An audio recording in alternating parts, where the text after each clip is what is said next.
Hello everyone and welcome to Chapter 5 of the eggPlant Performance tutorial series. In the last chapter we talked about script generation, and so it makes sense for the subsequent chapter to actually look at what was generated as part of that process. Alright, well let's have a look at the workspace now then. So a couple of things have changed since the last chapter. I've added two new folders here. You can just create arbitrary folders within your project. You've got the option there to just create a new folder. The reason is I simply wanted to split out the C# versions of the scripts from the Java equivalents. What I'm going to do is actually show what the code looks like in both of those languages simultaneously. So that's what's happened here. The way I'm going to do that is in a program called WinMerge, which is very useful for being able to see the differences between files. In my case, I'm literally just using it so I can scroll two files at the same time and have the contents sort of line up as much as possible. That makes it easy to see what the actual differences are between the two languages, should you be interested in knowing that. So this is what we're looking at now is actually the result of creating a new empty blank script. So if I was to repeat that process here, select a folder within the scripts view, and you can see this new empty script option here.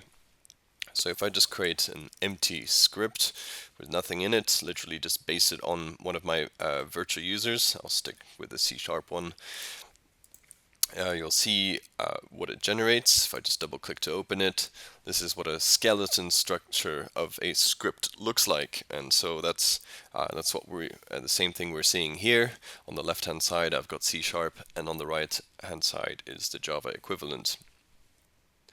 Okay, let's start at the top of the C# script. So here we have a bunch of using statements, and in the JavaScript, the equivalent to the using statement is the import statement.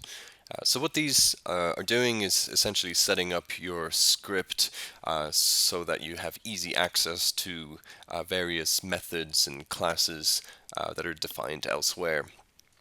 So you might have a third-party DLL. If you want to make use of anything within that DLL, you'll want to write a using or import statement that makes that stuff easily accessible. There is actually another using statement. It's a bit different to the others, and that all it's doing is setting up an alias. So instead of writing this out when we're actually declaring the class, each class inherits from the parent custom VU. So instead of having to write out this whole string here, you can just use this a virtual user script. So that's all that using statement's doing. Next up, we're just declaring the name of the namespace, or the equivalent in the Java world is the package. And so we just set a default value of com.testplant.testing there. You probably never need to change that, but there are options to do that if you wish to do so. Next up, we're actually declaring the class itself. So the class name will match whatever name you gave when creating the new script. Nothing much to say there apart from the fact that this is where we're saying that this class is going to extend the parent virtual user script. As part of that, there are two methods that have to be implemented in order to be able to inherit from that parent class, and those two methods are pre and script. So you'll find those in every single eggPlant performance script that you create, regardless of which VU type you use, and that's because they're pretty core. The pre method is special in the sense that it will only ever execute once, regardless of however many iterations you may have set the script to run. So the concept of iteration is pretty important when we're talking about generating and then also sustaining load. So your performance test script isn't just going to run through once, it's going to be repeatedly iterating, and so you actually probably want something that doesn't iterate each time you run the script as well. You might just want to have some initialization logic that you want to add inside your script. And so the place to put that would be in the pre method. That ensures that that code will only ever run once. If you, on the other hand, wanted to repeat something, then you would want to use the script method. So the script method is what gets repeatedly called each time you iterate through the script. That's pretty much it for an empty script. One important thing to point out though is that you can compile or build these straight away. So we always aim to generate code that compiles straight away, and so then when you do actually see compilation errors, it's more than likely something that's happened as a result of user error. Perhaps it happens fairly often. Even in my case, I often have typos here or there that the compiler tells me about and asks me to fix. So that's actually quite a useful thing to know. But obviously, if we were to try and run these scripts here, nothing would really happen. There's nothing being run. So let's now look at another example then. The browse to homepage script. So that's now shown on the right hand side, and on the left hand side is that empty script. So WinMerge has actually put a lot of white space in here on the left hand side as a result of things appearing in the browse to homepage script here instead. So you can sort of see how a script expands out as there's more things going on. So right at the before we even go into the class itself, actually we see that there's a whole white space here just beneath the using statements, and what's actually appeared there is a region. And so a region is something that works in conjunction with generation rules. So when you apply generation rules to a script, the entire script actually gets regenerated from scratch, or from the recording, I should say. Now that means that if you had made any code changes yourself manually, then those changes would actually be lost. And so the way to prevent your script code changes from being lost is to place them within regions. So we've got a region pretty much everywhere where you would want to have a region, and they allow you to persist the code changes that you may have made to your script. So you'll see them throughout. They'll start making more sense once we actually look closer at generation rules, which will be in a later chapter. Next up, we have some generated variables within the class definition, or at the very top of the class definition. So these variables, they have scope throughout the script essentially. So that's why they're declared up here. They're not actually set to anything yet, but they will eventually in the script method be set to the appropriate IP endpoint. So it'll be a combination of an IP address and a port number, as well as the protocol. So that'll either be HTTP or HTTPS in this case. Another region here that allows you to put your own global variables here. So these are just private member variables, if we're to use the correct terminology there. So variables you declare at this level, you'll be able to access them in all of your different script actions, which we'll get to in a bit. So there are cases where you would want to have something that exists for the lifetime of an iteration of the script. So that's here's where you would declare those variables. Alright, then we move on to the pre method. So now we've got quite a bit more things going on here. We are initializing the web browser here with some sensible defaults, or some defaults that have come from the script generation options, for example. There's a mention in here of the filtering mode that was used in order to determine which hosts should be included and excluded as part of the recording. So that is one of the things that ends up in the script as well. Let me just make this bigger here so we've got a bit more screen space. So there we go. We've got a bunch of initialization code. This web browser object is actually quite important to just say a few things about. So when you're running a WebVU script, we do have this concept of a virtual browser, and that is what's being expressed here with this web browser object. And so later on, when we have a closer look at the API, we can see what kind of things you can do with this web browser. But it is pretty much all of the kinds of things you'd expect to be able to do with a real browser, such as being able to clear the cache or clear cookies. So being able to do that programmatically can be useful depending on what kind of testing you're doing. All right, let's get rid of that. So again, another region here, if you wanted to put your own initialization code, that's where you would put that in here somewhere basically. And then we have the script method. So a few more things going on here now. We're actually initializing that IP endpoint and the protocol with new instances of an IP endpoint in this case, and that is going to be a combination of a host name or an IP address and a port. But it looks a bit different than you might perhaps expect.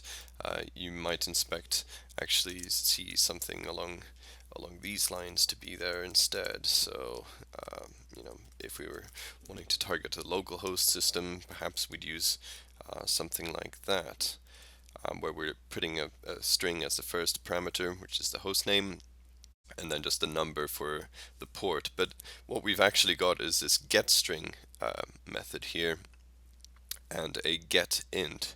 Now these get statements are very core to eggPlant performance as well, because that is the API that communicates with the virtual user's data dictionary. So every virtual user maintains its own data dictionary, and that data dictionary is populated through various different means. One of the most common means is for there to be a CSV file that contains some kind of test data. And so getString is what links the script up to that test data. Not directly though, there is another step in between, which is actually linking the test data to a test before it actually becomes available. And we'll explain why that's necessary when we start having a closer look at parameterization. But in effect, getString, if it is able to locate a key with a given name, in this case nopcommerce host, then it'll use the value associated with that key. But if no key exists for that string in the data dictionary, then getString will instead default to using the second value, which happens to be the name of the host that I was browsing to in my recording. So it uses the information from the recording, but it set things up so that you could actually parameterize the endpoint host name very easily by just creating this key in the data dictionary. So that's the purpose behind it. Same thing with the port number here.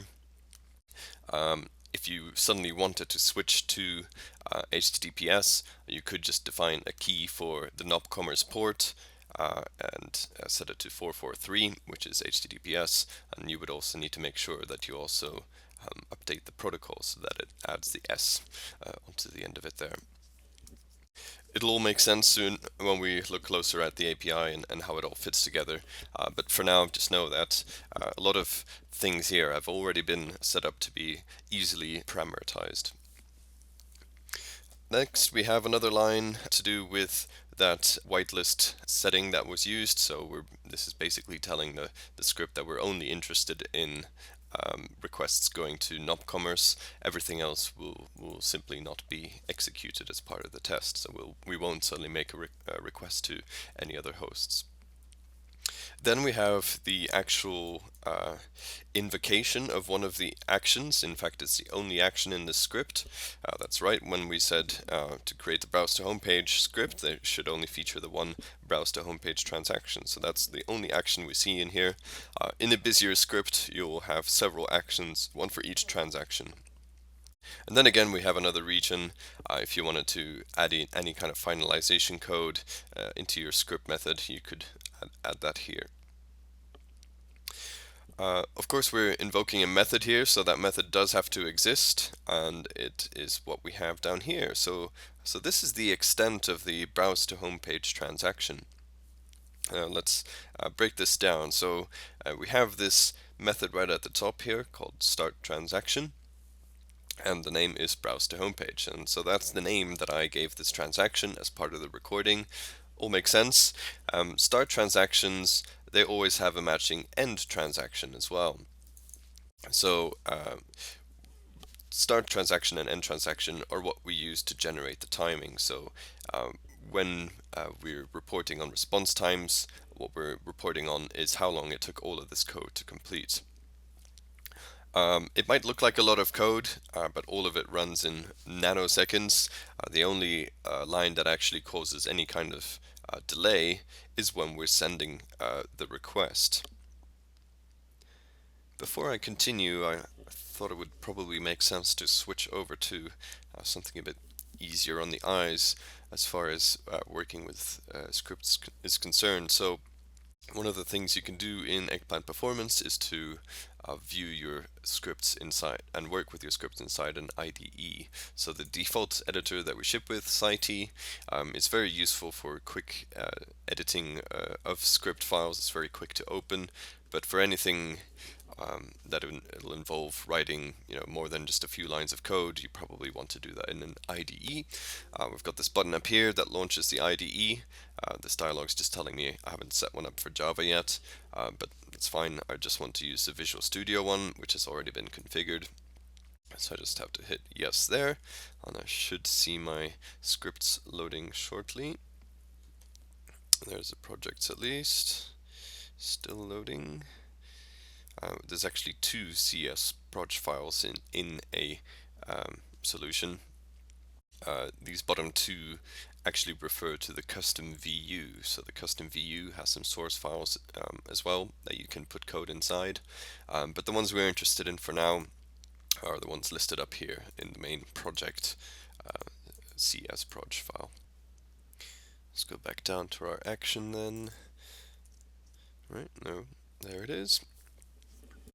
Okay, so it's a bit easier on the eyes now. We can see that there's a bunch of comments generated here at the top.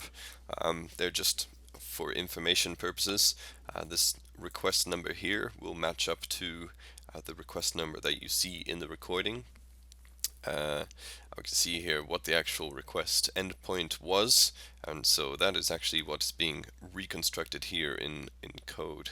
We also see the expected response code. In almost all cases this will be a 200, and some other information we can see here, the page title. We can also see that there is a cookie. So we can see that the server set this cookie as a result of us browsing to this request. So that's just there for information purposes. Now we're actually going to be constructing this request then. So the first thing that we start off with is a URL object. And a URL takes a protocol as well as an IP endpoint, and then also a path. So the protocol was what we defined in the script method. That's either going to be HTTP or HTTPS, and then we've also got the IP endpoint, which is going to be that host name and port combination. The final one is just a path. When it's a top level request like this, the path is just a slash, and so that's what we've created there. Now that we have the URL, we need to actually create a request for it, and so that's done by using a method that belongs to the web browser. It's just called create request, and that takes the HTTP method. So it'll either be a get, a post. Let's see what the full list is. There we go. Those are all the different supported options. In this case, the generator has recognized that we're just doing a simple GET request, and so that's how this ended up in here. And then we get the we pass in the URL object that we just created as well here. And then this last value here, it is just a reference number. I believe it isn't currently being used. It might be used in future, but again, it should just match the number of the request. You'll see all of the numbers next to all of these objects reference the number of this request according to the original recording. So this is in a using statement because we want to dispose of whatever we're creating as soon as we exit out of the scope of this block. Likewise with the response, so the request and response objects, as soon as we're done with the transaction, we want to get rid of them, and so that's what the using statement allows for. Okay, so the first line, once we've actually got this request object here, we've picked up as part of the recording that there was not a very common header. Well, it's not set by default essentially, and so it was picked up during the recording, and so as a result of that, we're setting that header to what it was set to according to the recording. There's another region here. It's hidden away automatically by Visual Studio, but if you wanted to write some kind of code before you send the request, then you could add that in there. Alright, so we've now prepared the request. It knows where it's going off to, so we're pretty much ready to send it. So it makes sense that send is a method of the request, and it also makes sense that when you send the request that you receive a response back. And so that's what we've got here. We've got a HTTP response. Now this object actually contains a lot of information about that response, so you can see the extent of all that information here just by putting a dot. That then displays all of the different things you can do with the response. There's a whole load of extract methods, and so those are used by things like the data correlation rule and generation rule, as well as by the script generator itself. We'll see an extract form when we look at the login script, for example. You can just get the raw content as well. You can programmatically access the response method, all of the headers, for example. You know, if you're dealing with a redirected request, request, which resulted in a response. If you wanted to find out where that response came from or was redirected from, you could get that through here. So pretty much anything you could think of wanting to do with a response is in there. You'll see that we're actually performing two checks on the response ourselves, and so these were this is the result of the two of the default generation rules that we have in the tool. And so one of them is to verify that the page title is what we're expecting it to be. We're also verifying that the HTTP result is as expected, which in this case is just an HTTP 200. And that's pretty much it. So that's a simple request and some examples of how to verify that the request resulted in the correct response. If we now have a quick look at the login script, to see how much it actually differs. In actual fact, there's very little difference. Obviously the class name is going to be different, but we still have our nopCommerce IP endpoint and protocol. The web browser initialization is in here as well, and but instead we now have two actions. We have two separate transactions. Our login transaction first consists of browsing to the login page before then submitting the login. So here's the code for browsing to the login page. Looks more or less the same as the request to the home page, except obviously we've now got login as part of the path here instead of just that slash. Everything else here is the same. The only other line again is down here where we're extracting a form. So we're on the login page. The login transaction itself, when we're submitting the login, it is likely using this web form, and so in order for us to be able to use that web form, we first need to extract it from the appropriate request. So that's what's going on here. You'll notice we're using set. This is sort of the opposite of the get commands that I mentioned earlier. So the get string, get int, there are set equivalents for those. But there's also this other version of set which takes an arbitrary type, so you can actually set whatever you like. In this case, the generator is setting this form object to the form that gets extracted from this particular response. And that form, we should see that used as part of the submit login transaction below it. So here's what that one looks like. It's a bit longer than the other two that we just looked at, and that is because we have this form here. So pretty much all of this code here has to do with the handling of that web form. Again, we've got some information comments here that tell us what was actually in that form when it was extracted. So it looks like all of the form values were empty except for one. There's a hidden control here for that sets remember me to false by default, but nothing else is set. What we can see underneath it though is we're actually retrieving the form that we earlier set in the data dictionary, and we're making a copy of it, and then we're modifying that form with what we used in order to log in. So there's an email field or key as well as a password key, and those are set to what was used in the original recording. So these are prime candidates for parameterization, which is what we'll cover in the next chapter. So for now, nothing else to see here other than there's this form and we're setting some values. In the next chapter, we'll actually then go into detail of how to change these into something that allows multiple different credentials to be used by each virtual user. Stay tuned, and I hope to see you again soon. Bye bye.